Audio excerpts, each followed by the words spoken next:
Welcome to the Slop Farm. Enjoy the video. You want action now? Heat a wok or large skillet over medium-high until shimmering. Add 1 tablespoon oil.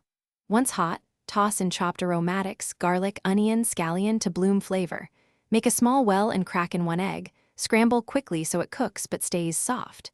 You use cold, dried rice because it separates into grains instead of clumping. That difference gives the classic fried texture. Make sure to stir constantly so nothing burns. Once the egg is partially set, fold it through and immediately add 2 cups of cold rice, breaking any clumps with the spatula. Maintain high heat so each grain gains a little sear. Push portions to the hot metal to encourage Maillard browning.